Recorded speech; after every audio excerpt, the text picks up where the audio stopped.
Parade is tomorrow, but already the giant balloons are being inflated, including 2 newcomers this year, Pepe the outrage frog and Hops the dog, the beloved beer pitchman. Alright, meme frog.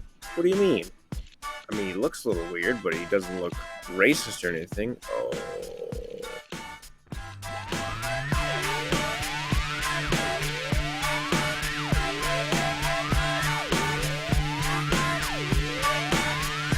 Like this Pepe the Frog thing. You just admitted you're a Nazi of me as Pepe the Frog. And apparently there's Pepe the Frog of everybody. I mean, I'm fearing that I'm saying something about this frog and that there's the Kyrgyzstani types. Nazis and racists and abhorrent, horrible. Nazi uniforms, anti-Jew, horrific ones. Most of them are not that. Pepe started out as a simple comic book character created by LA cartoonist Matt Furry, but was later repurposed by 4chan in a series of racist memes after a single meme, the feels-good man Pepe, broke out on the internet to the point it began being repurposed by people for their own meme formats. Now, lots of YouTubers talk about the origins of Pepe, but no one talks about why Pepe was targeted in the first place. The closest example I could find would be Lemon's video on Mac Tonight. 10 out of 10 recommend. This is the class struggle between a mega corporation like McDonald's and a small creator like Matt Furry. Mac Tonight and Pepe were both taken from the public domain and transformed into a new, more hateful, artistic interpretation to the point that they no longer represent what they once were. The difference is McDonald's had a PR team massive enough to almost wipe Mac Tonight from the face of the earth. Matt Furry didn't. This has happened previously with a political cartoonist named Ben Garrison. Garrison had only a few Montana newspapers where he published his political art, but he did have an online web page and an Instagram account where he would re-upload his political cartoons for his limited fan base. Then the alt-right started downloading his artworks because of their popularity with conservatives, editing them, and then re-uploading them with a new, now more racist or extremist representation. This has become so common that people didn't even know that it wasn't Ben Garrison uploading the now extremist memes. The ADL started classifying Ben Garrison as an anti-Semite extremist because of how other people were re-uploading his work. He had to sue the ADL to get them to stop, but they didn't, and he lost the lawsuit. It makes no sense. If someone downloaded an image of the Mona Lisa and painted a Charlie Chaplin on it, we wouldn't start declaring Da Vinci a bigot, so why do we cancel smaller artists for how someone else repurposed their work? It's because they're poor. Small artists can't afford to fight back against the cancel culture machine. They just don't have the manpower, money, or resources. This is why racist memes can't be created from the logos of mega corporations. The corporations would have the legal team and the strings to pull to get it removed from any website that uploaded it, or censor it before it could even be uploaded. Mac Tonight, Pepe, and Garrison's comics are identical. They are all artistic products that have been commandeered by the far right, to the point that they are now associated with them so far as to be unrecognizable from their original content. They've been absorbed into society. The difference is that McDonald's was able to afford covering its own ass and buried the Google results of the now ADL certified hate symbol. Look how far down it is in the search results. If I was looking up Pepe, it would be the top result. The Moonman article even defends McDonald's, saying it wasn't their fault, and then gives you a link to go read the Pepe article in the pantheon, damn good word, of alt-right meme images. Oops. The ADL claims to be this website for stopping hate and cataloging white supremacists, but most of what they do is just write these clickbaity articles, these eye-catching, sort of misleading headlines where they talk about the latest celebrity or corporation that's now racist or anti-Semitic. It's just a news company that's trying to drum up business by making the most clickbaity and eye-catching advertisements imaginable.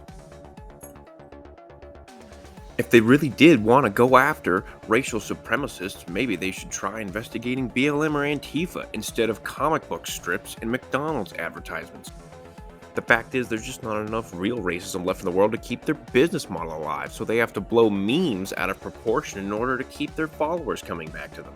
Look at this article that is unaffiliated with the ADL. Almost half of it is just random affiliations of Pepe with the alt-right. Random news events, 9/11, Alex Jones, Infowars, Kanye, Trump, Blah, blah, blah, blah, blah.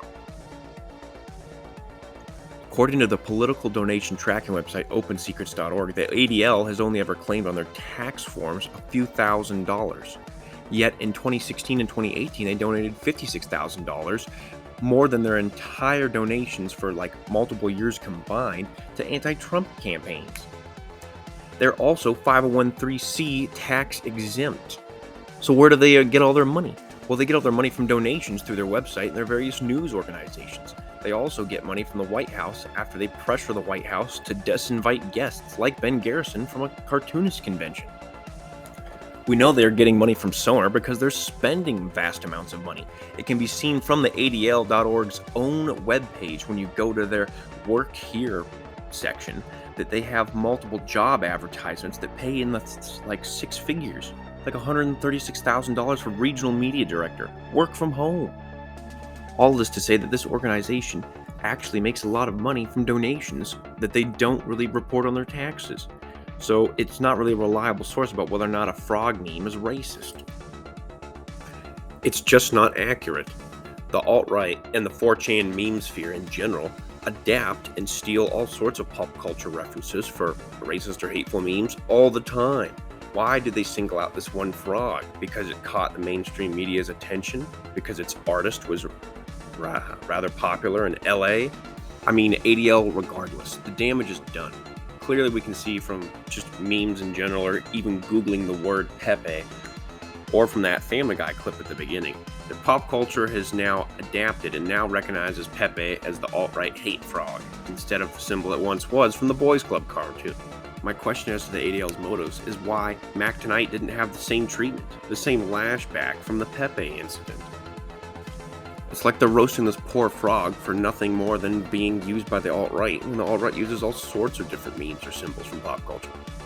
Jordan Peterson, a guest on the JRE podcast from the beginning of this video, talks about the fear Pepe put in. So does the other guest, Brett Weinstein. In fact, the cultural repulsion from Pepe is so great, Weinstein is hesitant to even mention him. Peterson talks in another JRE podcast about how his Native American friend from a tribe in Canada once made him a hand-sewn hat with a frog symbol of the tribe right on the top of the hat. Peterson thought it would be harmless to wear the gift hat his friend had made him for his next interview. Peterson would learn about Pepe after the interview, when he realized, much to his own horror, that the frog hand-sewn onto his hat had Pepe's signature red lips. From then on, Jordan Peterson was vilified in the news media as being a symbol of the alt-right hate. And some of his followers embraced this by bringing Pepe memorabilia and Kekistan flags to his subsequent lectures. Joe Rogan describes the nonsense of the woke left attaching any connotation they can to any pop culture symbol they can in order to make themselves feel important, as if they are headhunting, Peterson explains, giving themselves higher social status for how many victims they have slain or canceled. Joe Rogan goes on to echo exactly what I'm talking about by explaining how giant corporations never get the same treatment as small artists when their symbols are stolen. Joe Rogan brings up the example of Disney's Mickey Mouse. Steamboat Willie was originally a racist caricature depicting jet black skin and bright red lips. It was the spitting image of a Jim Crow era cartoon. Yet Disney has used their massive legal team and the many news corporations they now own to keep the beloved star mascot from being canceled. Wouldn't want to lose money on all that merchandise. In fact, Disneyland is destroying their historical Splash Mountain ride because they think it embodies plantation culture. They intend to replace Tina's Bayou from the Frog and the Princess film.